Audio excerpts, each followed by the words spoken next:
Saurashtra passenger association દ્વારા Bhavnagar DRM સમક્ષ railway સુવિધાઓ અંગે મહત્વપૂર્ણ રજૂઆત.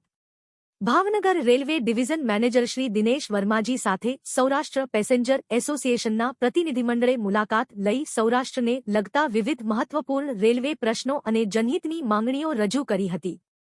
પ્રતિનિધિમંડળ દ્વારા નવી ટ્રેનો શરૂ કરવી, મહુવા મુંબઈ બાંદ્રા ટ્રેન દૈનિક કરવી, મહુવા રેલવે બ્રિજ બનાવવો, ભાવનગર સુરત મંજૂર થયેલ વંદે ભારત ટ્રેન શરૂ કરવી, ભાવનગર ભુજ ટ્રેન શરૂ કરવી, બોટાદ ભીમનાથ ધંધુકા ધોળકા અમદાવાદ રૂટ પર ટ્રેનો ચલાવવી તેમજ અરણેજના બુટ ભવાની મંદિર શ્રી ગણેશજી મંદિર ગણપતપુરા ખાતે ખાસ સ્ટોપેજ આપવા અંગે રજૂઆત કરવામાં આવી હતી. આ ઉપરાંત સોમનાથ વેરાવળથી અમદાવાદ તથા મુંબઈ જતી આવતી ટ્રેનોને ચોરવાડ સ્ટોપેજ આપવા તથા સોમનાથ હરિદ્વાર ટ્રેન શરૂ કરવાની માંગ પણ કરવામાં આવી હતી.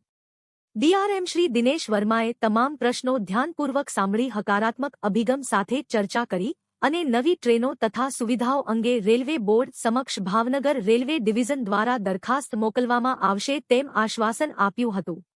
વ્યસ્તતા હોવા છતાં પ્રતિનિધિમંડળને ખાસ સમય આપી વિગતવાર ચર્ચા કરવામાં આવી હતી.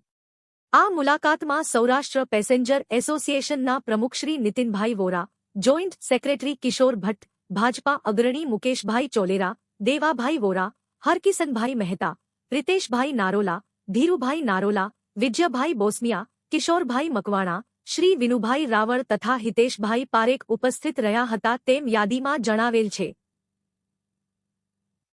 અહેવાલ વીઆઈ જીકાણી, ચીફ એડિટર, રાજવંશ ન્યૂઝ.